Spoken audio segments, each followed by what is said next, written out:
गुरुभ्यो नमः परमगुरुभ्यो नमः श्रीमदानन्दतीर्थ भगवत्पादाचार्य गुरुभ्यो नमः श्रीवेदव्यासाय नमः हरिः ओम् यस्मिन् सर्वाणि कर्माणि सन्न्यस्याध्यात्मचेतसा निराशीर्निर्ममो याति परं जयति सोच्युतः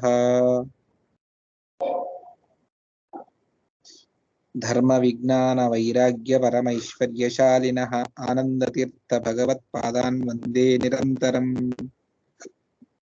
नमोस्तु तत्विका देवाः विष्णुभक्तिपरायणाः धर्ममार्गे प्रेरयन्तु भवन्तः सर्व एव हि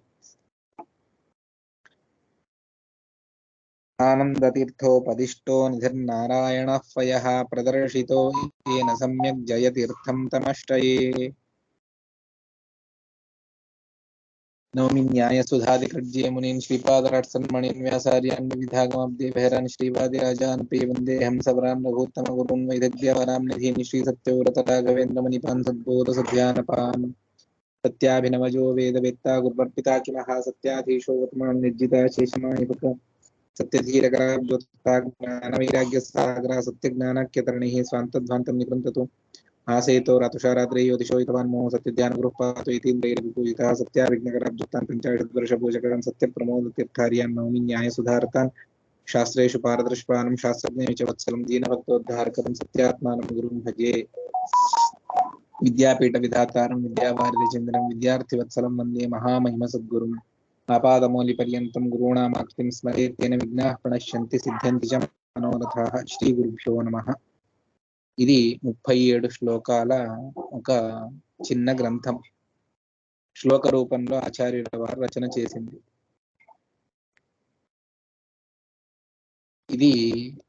దీనికి వ్యాఖ్యానాలు చాలా విస్తారంగా ఉన్నాయి విస్తారంగా అంటే అతి విస్తారంగా ఒక్కొక్క శ్లోకానికి కూడా అనేక ప్రమాణాలను వేద పురాణ ఇతిహాసాల్లో ఉన్నటువంటి వాటిని మనకు చూపిస్తూ ఆచార్యుల వారి ప్రతి ఒక్క మాటను కూడా సవివరంగా వర్ణిస్తారు ఈ గ్రంథంలో దీనికి వ్యాఖ్యానాలు ఒకటి శ్రీనివాస తీర్థుల వారు అని చెప్పేసి వారు యాదవార్యుల వారి శిష్యులు అనేక మధ్వ గ్రంథాలకు వ్యాఖ్యానాన్ని చేసినటువంటి మహానుభావులు చాలా విస్తారంగా ఈ గ్రంథానికి వారు ఆనీక కౌస్తుభ అన్నటువంటి ఒక వ్యాఖ్యానాన్ని రచన చేశారు అదేవిధంగా తర్వాత సత్యాభినవ తీర్థుల వారి శిష్యులైనటువంటి నరసింహాచార్యుల వారు అన్నటువంటి వారు భావప్రకాశిక అన్నటువంటి గ్రంథాన్ని రచన చేశారు అదేవిధంగా ముద్గల వేదవ్యాసాచార్యుల వారు అని సత్యపూర్ణ తీర్థుల వారి శిష్యులు వీళ్ళు తంత్రదీపిక అన్నటువంటి గ్రంథాన్ని రచన చేశారు అదేవిధంగా రాఘవేంద్ర స్వాముల వారి శిష్యులైనటువంటి స్మృతి ముక్తావళి కృష్ణాచార్యుల వారు కూడా ఒక వ్యాఖ్యానాన్ని రచన చేశారు ఇందులో ప్రధానమైనటువంటి విషయం ఏమిటి అంటే ఉదయం నుండి రాత్రి పడుకునే వరకు మనం చేయవలసినటువంటి కర్మ దాన్ని భగవంతుడికి సమర్పణ పూజాత్వానుసంధానంతో సమర్పణ చేయడం ఏ విధంగా చేయాలి అన్నటువంటి దాన్ని వర్ణాశ్రమములకు అనుగుణంగా ఆచార్యుల వారు చెబుతారు దాన్ని యథాశక్తి యథామతి తెలుసుకునేటువంటి ప్రయత్నాన్ని చేద్దాం శ్రీ గురుభ్యో నమః మంగళాచరణాన్ని చేస్తా ఆచార్యుల వారు చేసి మనకు చూపిస్తూ ఉన్నారు యస్మిన్ సర్వాణి కర్మాణి సన్యస్యాధ్యాత్మచేతస నిరాశీర్నిర్మమో యాతి పరం జయతి సోచ్యుతః ఏ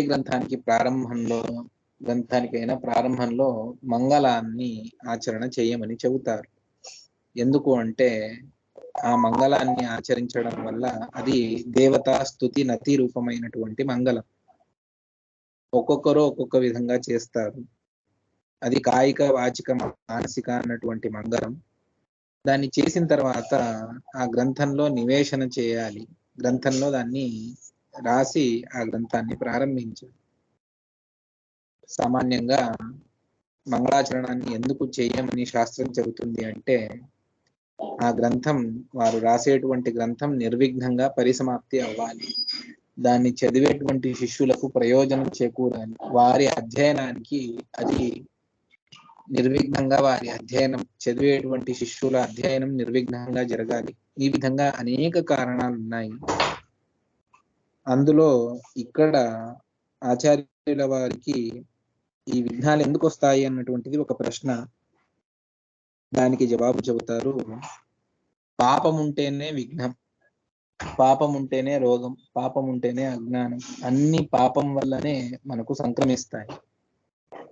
అందులోనూ ఎంత ఎంత అధికమైనటువంటి పాపము ఉంటాయో అంత అధికంగా మనకు విఘ్నాలు, నానా విధమైనటువంటి ఇబ్బందులన్నీ ఉంటాయి.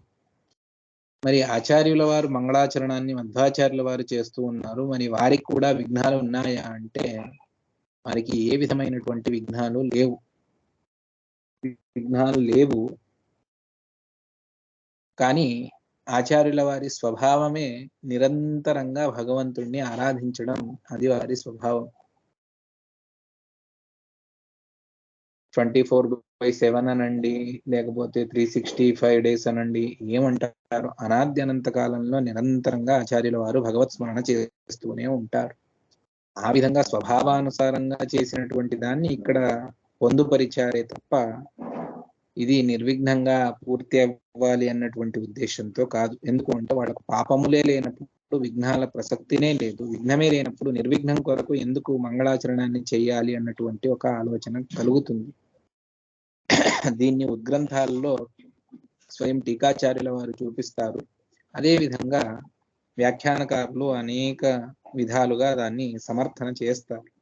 అందువల్ల మధ్వాచార్యుల వారికి ఏ విధమైనటువంటి పాపము లేదు. వారు మొత్తానికి పాపమే చెయ్యరు. అందువల్ల వాళ్లకు విఘ్న దోషములు కూడా ఏవీ లేవు. అయినా కూడా శిష్య హితం కొరకు, చదివేటువంటి శిష్యులకు అధ్యయనం సక్రమంగా కలగాలి, జరగాలి. అదేవిధంగా దాని ద్వారా వారు నిజమైనటువంటి ప్రయోజనాన్ని పొందాలి అన్నటువంటిది ఆచార్యుల వారి అభిప్రాయం. అందువల్ల మంగళాన్ని చేసి దాన్ని గ్రంథంలో నివేశనం చేస్తూ ఉన్నారు, గ్రంథంలో రాసి మనకు అనుగ్రహిస్తూ ఉన్నారు.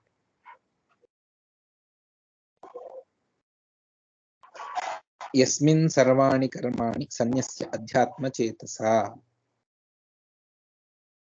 పరం జయతి సోచ్యుతః. అచ్యుత అంటే నాశరహితుడైనటువంటి సహ ఆ భగవంతుడు, పరం జయతి, జయతి అన్నటువంటి దానికి మాయావాద ఖండనంలో అక్కడ నరసింహోఖిలాజ్ఞాన మథద్వాంత దివాకర జయత్యమిత సజ్ఞానాన్ని, జయతి అన్నటువంటి క్రియాపదాన్ని అక్కడ కూడా ఆచార్యుల వారు చెబుతారు. అక్కడ టీకాచార్యుల వారు చెబుతూ భగవంతుడికి జయము అన్నటువంటి అర్థంలో ఇది ప్రధానం కాదు. జయతి అంటే ఉత్కృష్టుడు, సర్వోత్తముడు భగవంతుడు అన్నటువంటి అర్థంలోనే దీన్ని ప్రయోగం చెయ్యాలి అని అక్కడ మనకు చెబుతారు. ఆ విధంగా ఇక్కడ సర్వోత్తముడైనటువంటి భగవంతుడు సర్వోత్తముడిగా ఉన్నాడు అన్నటువంటి దాన్ని చెప్పారు. సరే, సామాన్యంగా మంగళాచరణంలో భగవంతుడిని వారి వారి ఇష్టదైవాలను వారు స్మరణ చేస్తారు. ఆ చేసేటువంటి సందర్భంలోనే అక్కడ ఏ విషయాన్ని మనం చెబుతూ ఉన్నామో దాని వల్ల ప్రయోజనం ఏమిటి, ఎవరు దీన్ని అధ్యయనం చేయాలి అన్నటువంటి దాన్ని ప్రతి గ్రంథంలోనూ మనకు చూపిస్తారు. అంటే గ్రంథాలను రాస్తారు, అందరూ చదవాలని లేదు, కానీ దానికి ఒక అధికారి అన్నటువంటి వాడు ఉంటాడు. అధికారి అంటే దాన్ని చదివేటువంటి యోగ్యత గల వ్యక్తి. అధికారి అంటే ఏదో పెద్ద అధికారం ఇచ్చేతని కూర్చోబెట్టారు ఆ అర్థంలో కాదు. గ్రంథ అధ్యయనానికి యోగ్యుడైనటువంటి వ్యక్తి. ఎవరు అధ్యయనం చేయాలి, ఈ గ్రంథంలో విషయం ఏమిటి, దీనికి ప్రయోజనం ఏమిటి, ఈ మూడింటికి సంబంధం ఏమిటి అన్నటువంటి దాన్ని మొదటనే ఆలోచన అర్థాత్ దాని గురించి చర్చ చేసి దాన్ని సిద్ధం చేస్తారు. ఆ విధంగా ఇక్కడ యస్మిన్ సర్వాణి కర్మాణి సన్యస్య అధ్యాత్మచేతస. అధ్యాత్మచేతస, ఆత్మ అంటే జీవుడు, అతడికి నియామకుడుగా ఉన్నటువంటి భగవంతుడు అధ్యాత్మం. అధ్యాత్మము అని మనం చాలా సార్లు వింటూ ఉంటాం. ఇది ఆధ్యాత్మిక ప్రపంచము, అది ఇది. అధ్యాత్మ శబ్దానికి నిజమైనటువంటి అర్థం ఏమిటి అంటే, ఆత్మ అంటే జీవుడు, అతడికి అంటే అధినాయకుడిగా అర్థాత్ నియామకుడిగా ఉన్నటువంటి భగవంతుడు అధ్యాత్మము.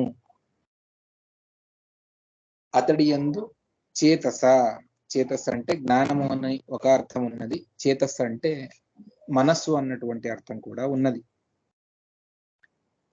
యస్మిన్, ఏ భగవంతుడి యందు, సర్వాణి కర్మాణి, మనం చేసినటువంటి విహితమైనటువంటి శాస్త్ర విహితమైనటువంటి కర్మలు ఏవైతే ఉన్నాయో ఆ కర్మలన్నీ కూడా అధ్యాత్మ చేతస, భగవత్ సంబంధి అయినటువంటి జ్ఞానంతో, లేకపోతే భగవంతుడి యందు మనస్సు నుంచి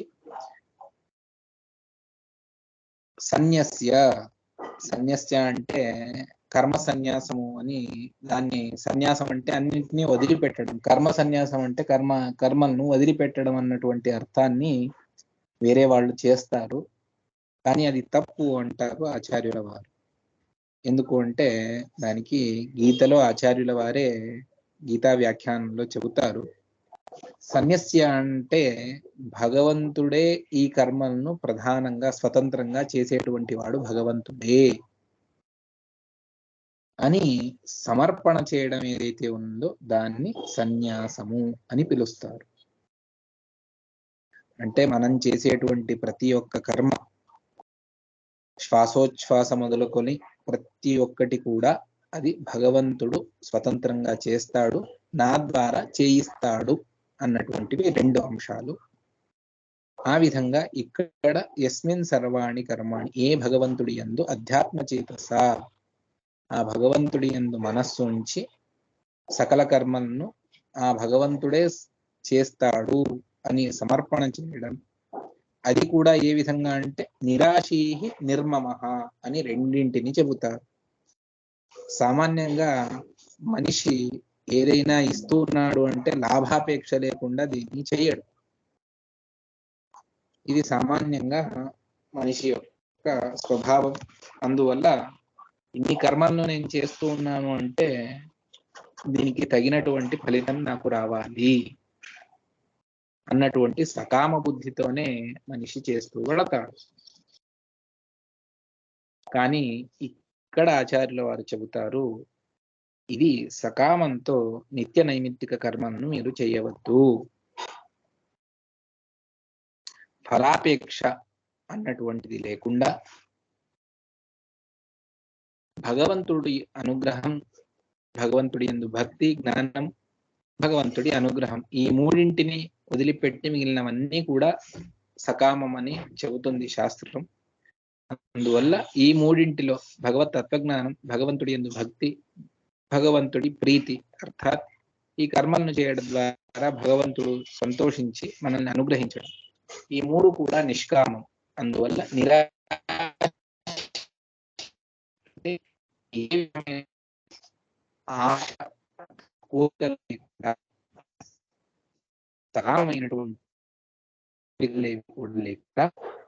నిరాశి నిర్మాహ, మహత్వ అంటే కరోమి అన్నటువంటి మనోదోషం, ఇది నేనే చేస్తూ ఉన్నాను అన్నటువంటి ప్రతిసారి మనం చేసేటప్పుడు మనకు భావన వస్తుంది. అది తప్పు అని కాదు, ఒక అంశంలో మరొక అంశంలో అది సరి. ఎందుకు అంటే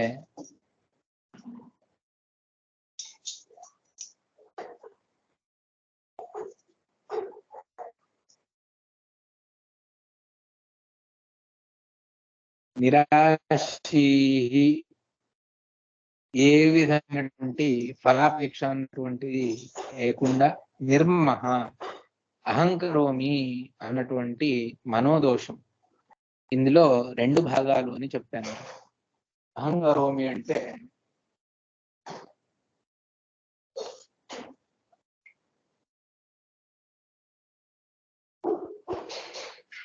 భగవంతుడు నా ద్వారా చేయిస్తాడు అన్నటువంటిది, నేను చేస్తాను అన్నటువంటిది సరి అయినటువంటిది. అలా కాకుండా నేనే చేస్తాను అన్నటువంటిది ఏదైతే ఉన్నదో అది తప్పు అని మనకు చెబుతారు. అందువల్ల అహంకరోమి అన్నటువంటి మనోదోషం అది లేకుండా ఎవరైతే కర్మలను భగవంతుడికి అర్పణ చేస్తారో అటువంటి వ్యక్తి తాను భగవంతుణ్ణి తాను చేరుకుంటాడు. పరంయాతి, ఆ భగవంతుణ్ణి తాను చేరుకుంటాడు అన్నటువంటి దాన్ని ఇక్కడ చెప్తూ ఉన్నాడు. ఒక నిమిషం.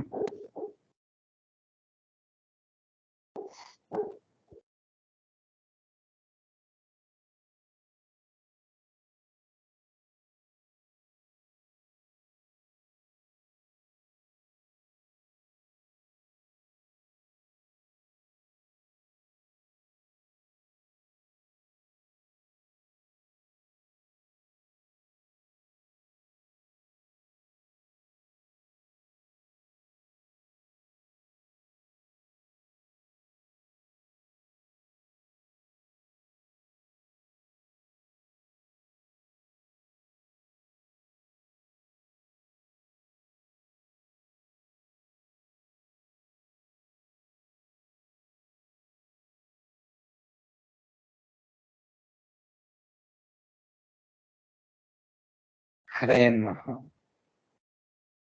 ఆ విధంగా నిష్కామ పూర్వకంగా అహంకారం అన్నటువంటిది లేకుండా మనం చేసేటువంటి కర్మను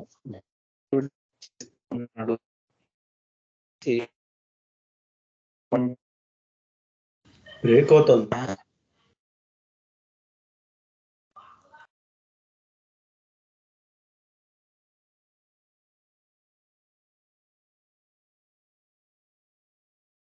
హరికర్త అని మనం చెబుతాం కదా, దానికి అనుగుణంగా భగవంతుడికి కర్మ సమర్పణ అంటే పూలను సమర్పణ చేస్తాం.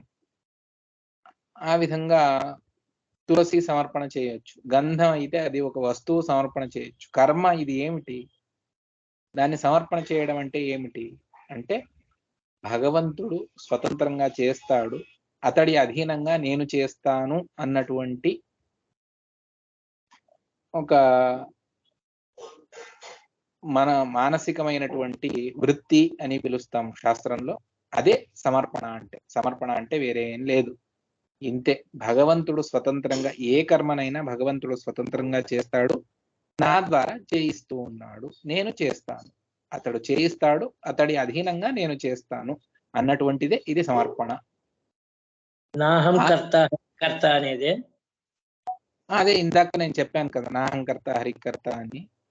తత్పూజాకరం తథాపి మత్కృత పూజ అని అక్కడ అయినా కూడా నేను చేస్తాను అంటే భగవంతుడి అధీనంగా నేను చేస్తాను.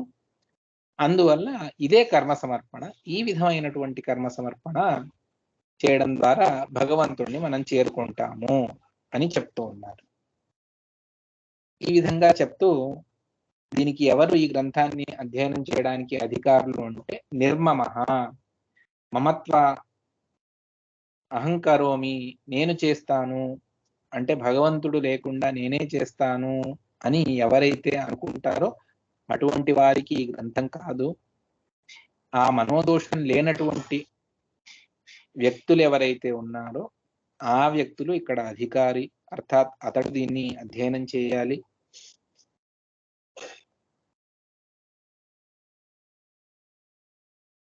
విష్ణునర్పణ యుక్తమైనటువంటి కర్మలు, కర్మ ప్రపంచాన్ని చూపిస్తారు. అందువల్ల భగవంతుడికి అర్పణ చేసేటువంటి కర్మలే ఇక్కడ విషయాలు. ఆ విషయం మీదనే గ్రంథంలో విస్తారంగా చర్చ చేస్తారు.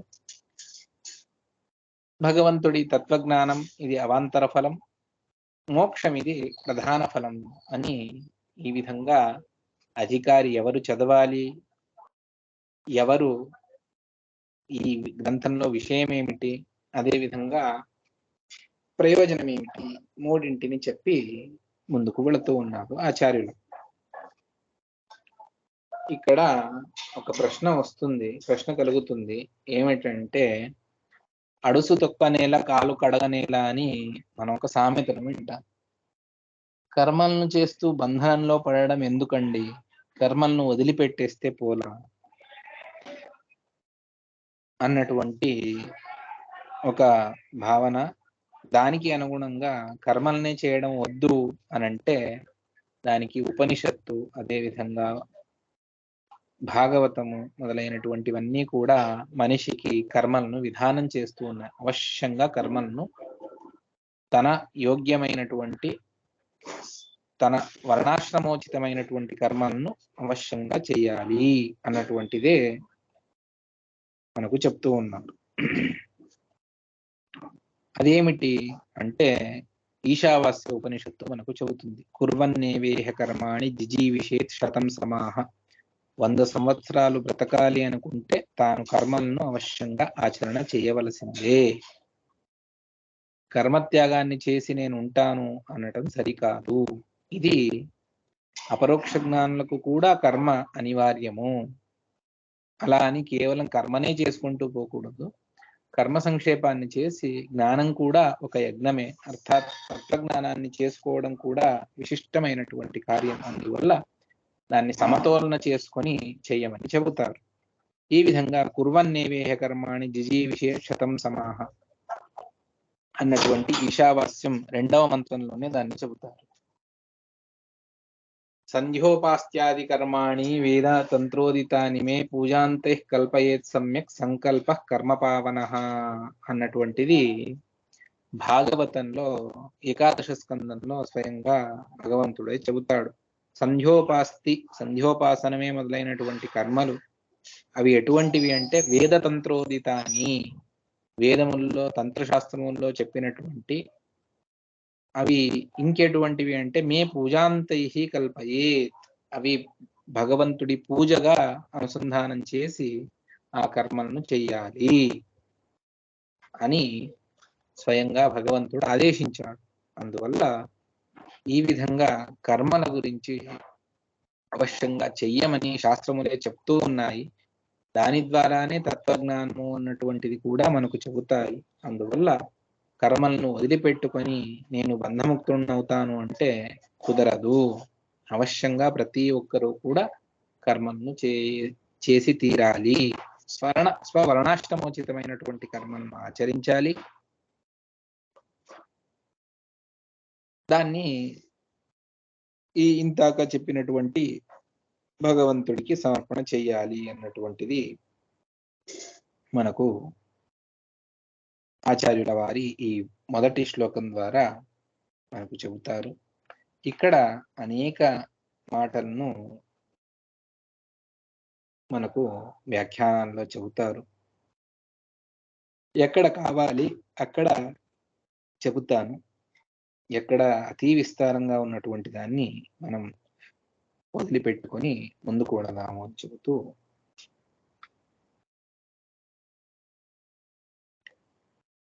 సరే మొట్టమొదటి కర్మ ఏమిటి, భగవంతుడికి కర్మ సమర్పణ చెయ్యాలి. సరే విహితమైనటువంటి కర్మల్లో మొట్టమొదటిది ఏది అన్నటువంటి ప్రశ్న. దాన్ని చెబుతారు 2వ శ్లోకంలో.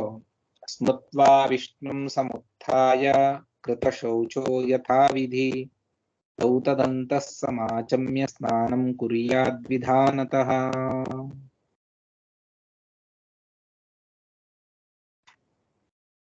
విష్ణుం స్మృత్వా సముత్థాయ, భగవంతుణ్ణి స్మరణ చేస్తూ తాను నిద్ర నుండి లేవాలి. యథావిధి కృత శౌచ, శాస్త్ర విధానానికి అనుగుణంగా శౌచ ఆచారాలను పాటించాలి. ధౌతదంతః, దంత ధావనం, దంత ప్రక్షాళనం చేసుకోవాలి. సమాచమ్య స్నానం కుర్యాద్ విధానతః, ఆచమన పూర్వకంగా స్నానం ఆచరించి అది కూడా విధివత్తుగా ఆచరించాలి అన్నటువంటిది శ్లోకానికి సామాన్యమైనటువంటి అర్థం. దాన్ని విస్తారపరుస్తారు.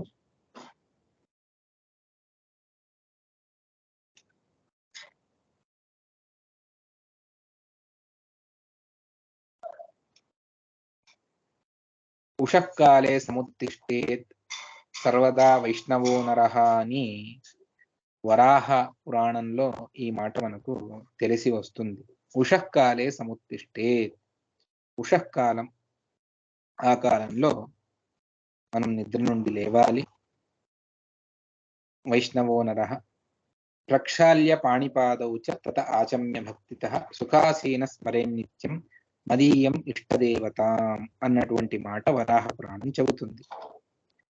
అదేవిధంగా భగవంతుడి స్మరణ చేస్తూనే లేయాలి అన్నటువంటిది సకల పురాణాలు, అనేక గ్రంథాలు కూడా మనకు వివరణ చేస్తూ ఉన్నాయి.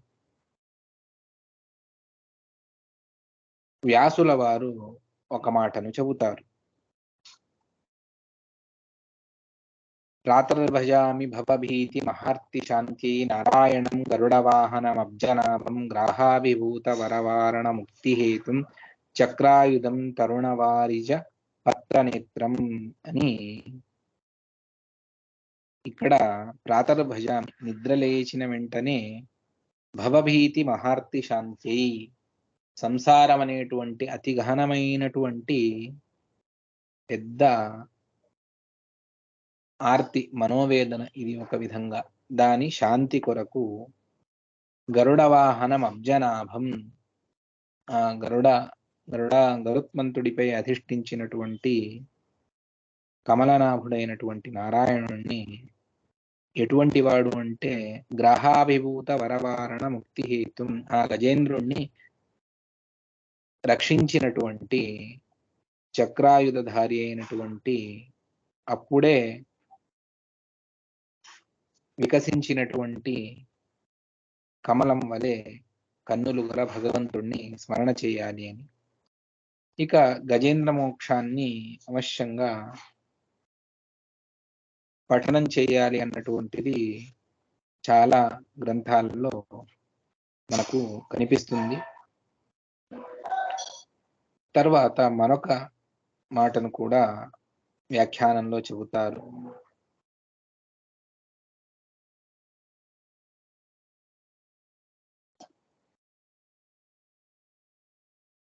అదేమిటి అంటే ఉదయం లేచిన వెంటనే ఎవరిని చూడాలి అన్నటువంటిది.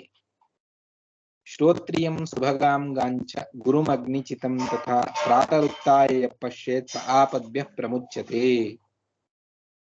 శ్రోత్రియం వేద పండితుడు, అర్థాత్ శాస్త్రాధ్యయనాన్ని చేసినటువంటి పండితుడు.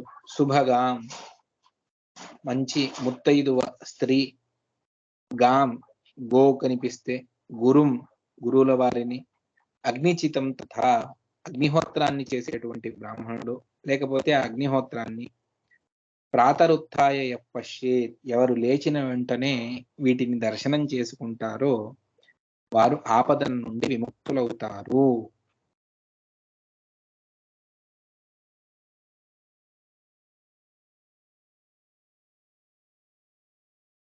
ఈ విధంగా దీనికి విపరీతంగా చూస్తే అది కూడా మనకు ఆపదలను తెలిసి అంటే ఆపదలను చేకూరుస్తుంది. అదేమిటి అంటే పాపిష్టం, అత్యంత దుర్మార్గుడు, దుర్భగం, మత్తం, తాగి పడిపోయినటువంటి వ్యక్తి, ఇటువంటి వ్యక్తులను చూస్తే మనకు ఆపదలు కలుగుతాయి అన్నటువంటిది మనకు చెబుతారు. అందువల్ల ఉదయం లేచిన వెంటనే ఎంత సాధ్యమో అంత భగవంతుడి హరే రామ హరే రామ, లేకపోతే దయానిదే దయానిదే, నానా విధమైనటువంటి భగవంతుడి స్తోత్రాలు ఉన్నాయి.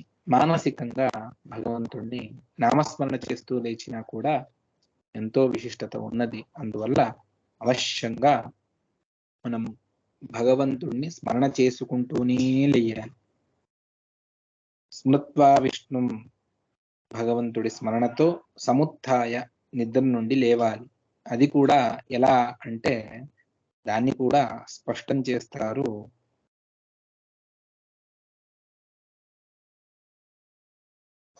మనం లేచిన వెంటనే పదార్థములు స్పష్టంగా మన కంటికి ఎప్పుడు కనిపిస్తాయో అది పూర్ణ ప్రమాణంలో మనం లేచినట్టుగా. ఇంకా మబ్బులోనే ఉంటే అది పూర్తిగా లేచినట్టు కాదు. ఆ సందర్భంలోనూ భగవంతుడిని స్మరణ చేయవలసిందే, లేదని కాదు. కానీ పూర్తిగా మేల్కొనడం అంటే మన ఎదురుగా ఉన్నటువంటి వస్తువులన్నీ కూడా మనకు కంటికి కనిపించాలి అన్నటువంటిది.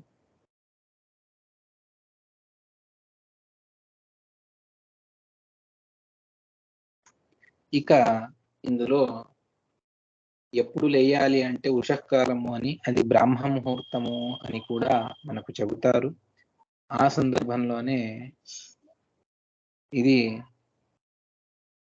బ్రాహ్మ ముహూర్త ఇది ఉషఃకాలస్య ప్రసిద్ధేశ్చ అని ఛాందోగ్య భాష్యంలో ఆచార్యుల వారు చెబుతారు. అందువల్ల ఉషఃకాలము బ్రాహ్మ ముహూర్తము అంటే అది కూడా ఇదే. సూర్యోదయానికి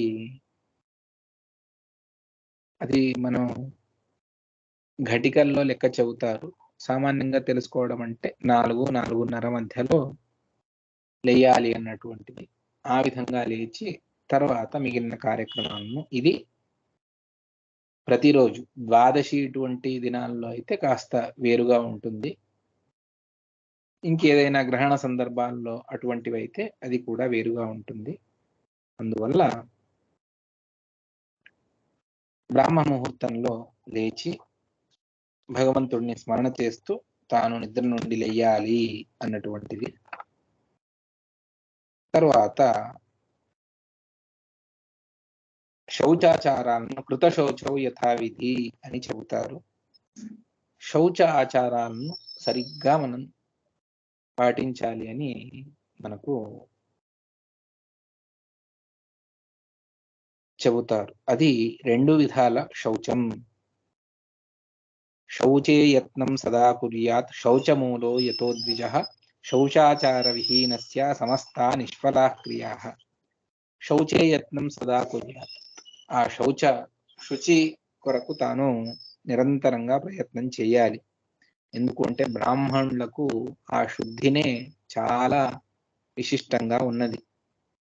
అది ఉంటేనే అతడు బ్రాహ్మణుడు. ఆ శౌచమే లేకపోతే బ్రాహ్మణుడే కాదు అన్నట్టుగా చెబుతారు. ఎందుకు అంటే శౌచాచారములు, శుద్ధి అన్నటువంటిది మడి మైల అని మనం ఏదైతే చెబుతామో అది లేకపోతే మనం చేసినటువంటి సకల క్రియలు కూడా నిష్ఫలమే. అందువల్ల దేశకాలాలకు అనుగుణంగా మనం ఈ శౌచాచారాలను పాటించాలి. మన వెనకటి తరం వారు ఏ విధంగా ఆచరించేవారు అంత ఇప్పుడు మనకు అవ్వదు. కానీ ఇప్పుడు మనకున్నటువంటి పరిస్థితుల్లో ఎంత సాధ్యమో అంత మనం అవశ్యంగా శౌచాచారాలను మనం పరిపాలన చేయాలి. ఏమిటిది 2 విధాల శౌచము అంటే దాన్ని చెబుతారు. శౌచంతు ద్విధం ప్రోక్తం బాహ్యమంతరమేవచ. శౌచం 2 విధాలు. ఒకటి బాహ్య శౌచము, ఇంకొకటి ఆంతరిక శౌచము. బాహ్య శౌచము అంటే నీరు, మృత్తిక మొదలైనటువంటి వాటి వల్ల మనకి ఏదైతే ఈ శరీరానికి శుద్ధి కలుగుతుందో అది బాహ్య శౌచము అని పిలుస్తుంది. ఆంతరికము అంటే భావశుద్ధి. మన మనస్సు కామక్రోధాదులు లేకుండా వీలైనంతగా వాటిని తగ్గించుకుంటే అది ఆంతరిక శుద్ధి అన్నటువంటిది. అసూయ, ఈర్ష్యాదులు కానివ్వండి, అహంకారము, షడ్విధమైనటువంటి కామక్రోధ మద మోహ మత్సర్యములు, ఇటువంటి వాటిని ఎంతగా మనం తగ్గించుకుంటే మనకు అంతగా ఆంతరిక శుద్ధి ఉంటుంది. అందువల్ల ఎంతో మంది చెబుతూ ఉంటారు, మేము మనస్సులో అంతా చేసేస్తామండి, ఈ స్నానాలు ఇవన్నీ గట్రా ఎందుకు. మీ మనస్సులో ఏముంది ఎవరికి తెలుసు? మీరు చెప్తూ ఉన్నారు, కానీ అది నిజం ఎంత? ఎందుకు అంటే పరబుద్ధేహ అప్రత్యక్షత్వాత్ అని శాస్త్రం ఒక నియమం చెబుతుంది. అతనికి పరుల మనస్సులో ఏమున్నదో అది మనం ఎలా తెలుసుకోగలం? అందువల్ల బాహ్య శుద్ధి లేనటువంటి వ్యక్తికి ఆంతరిక శుద్ధి లభించదు. అందువల్ల బాహ్య శుద్ధి అనివార్యము. బాహ్య శుద్ధిని అవశ్యంగా, అర్థాత్ స్నానము, మడి ఎంత సాధ్యమవుతుందో అంత దాన్ని అవశ్యంగా మనం ఆచరించాలి. అది ఉంటే ఆంతరిక శుద్ధి విశిష్టంగా కలుగుతుంది. అంతే తప్ప అది లేకుండా కేవలం నేను ఆంతరికంగా శుద్ధంగా ఉన్నాను అంటే సరిపోదు. ఈ బాహ్య శుద్ధి అనివార్యం. దానికి తోడు ఆంతరిక శుద్ధి కొరకు ప్రత్యేకంగా ప్రయత్నాన్ని చేయాలి. కొంతమంది కేవలం బాహ్య శుద్ధిలోనే ఉండిపోతారు, ఆంతరిక శుద్ధికి ప్రయత్నాన్ని చేయరు. అది కూడా తప్పు అని అంటుంది శాస్త్రం. అందువల్ల బాహ్య శుద్ధి, ఆంతరిక శుద్ధి ఎంత సాధ్యమో అంతగా మనం దాన్ని ప్రయత్నపూర్వకంగా మనం దాన్ని సాధించుకోవాలి.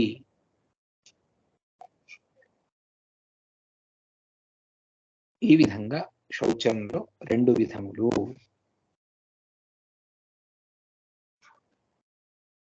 తరువాత తతః ప్రాతః సముత్థాయ, ఇది శౌచ ప్రకారాన్ని మను అదేవిధంగా వశిష్ఠ ఋషుల వారు ఈ విధంగా చెబుతారు.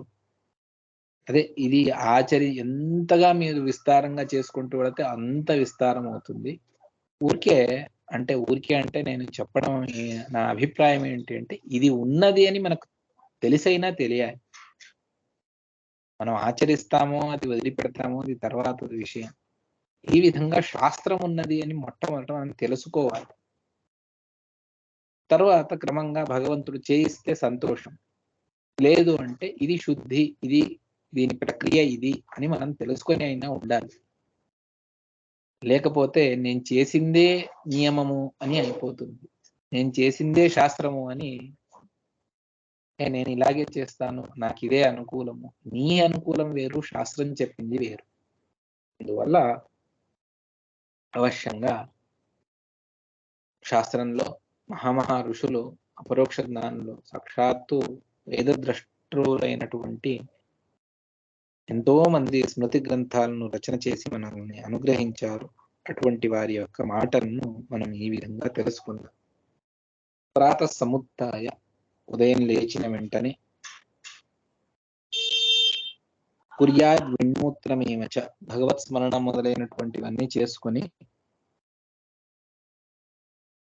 మూత్రపురీషములను చేయాలి. మొట్టమొదటి కర్మ అది. సామాన్యంగా వెనుకటి నియమాన్ని చెబుతారు, ఇప్పుడు ఇదైతే కుదరదు. కానీ ఉన్న నియమం ఏమిటి అంటే, గ్రామాత్ 10 గచ్చేత్, ఊరి నుండి ఒక 100 అడుగుల దూరంలో వెళ్ళాలి. వెళ్ళి అక్కడ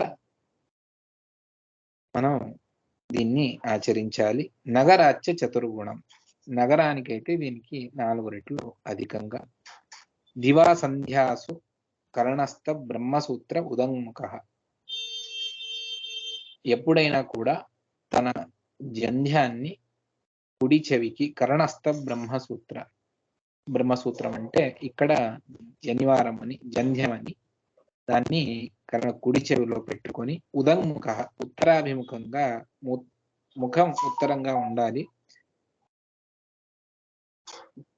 ఇది దివా సంధ్యాసు, ఉదయం నుండి సాయంత్రం వరకు ఈ నియమం ఉదంముఖంగా. అదే రాత్రి అయితే దక్షిణాముఖంగా చేయాలి అన్నటువంటిది మరొక మాట. కుర్యాత్ మూత్రపురీషేతు రాత్రోచే దక్షిణాముఖ, రాత్రి సమయంలో అయితే దక్షిణాభిముఖంగా తాను చేయాలి.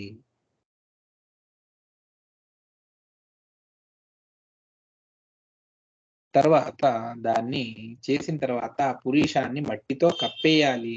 ఎందుకు అంటే దాని ద్వారా మళ్ళీ నానా విధమైనటువంటి క్రిమి కీటకాలు రాకుండా దాన్ని ఆ విధంగా చేయాలి అని చెబుతారు.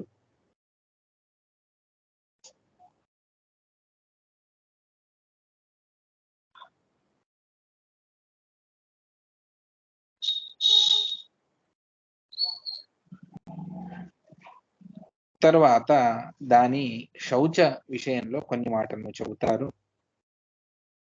శుచిదేశాత్తు సంగ్రాహ్య శర్కరాశ్మాది వర్జితా, శుద్ధమైనటువంటి మృత్తిక, అందులో ఈ గులకరాళ్ళు మొదలైనటువంటివి ఏవి కూడా లేకుండా దాన్ని సంగ్రహం చేసుకొని, బ్రాహ్మణులకైతే తెల్లటి అంటే కాస్త మన్ను తెల్లగా ఉండాలి. విప్రే గౌరాహ మృద ప్రోక్తాహ క్షత్రే రక్తాహ, క్షత్రియులకైతే రక్త అర్థాత్ ఎర్రగా ఉన్నటువంటిది. వైశ్యస్తు హరిత ప్రోక్తా కృష్ణా స్త్రీశూద్రయోరపి. ఈ విధంగా నియమాలు అనేకంగా ఉన్నాయి. ఏది అది మనకు దొరక్కపోతే ఏదో ఒక మట్టి, మొత్తానికి మట్టితోనే శుభ్రం చేసుకోవాలి. ఆ దేశంలో ఏ నీళ్ళైతే దొరుకుతాయో దానితో మృత్తికను తీసుకొని చేతులకు కాళ్లకు అంతా కూడా శుభ్రం చేసుకోవాలి.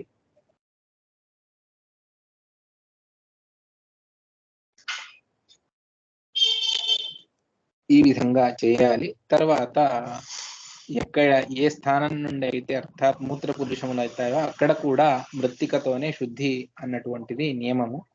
దాన్ని కూడా చెప్పారు. ఈ విధంగా శుద్ధి చేసుకొని మనం తిరిగి రావాలి అన్నటువంటిది. ఏతత్ శౌచ విధి పూర్వం అత ఊర్ధ్వం న దోషభాగ్.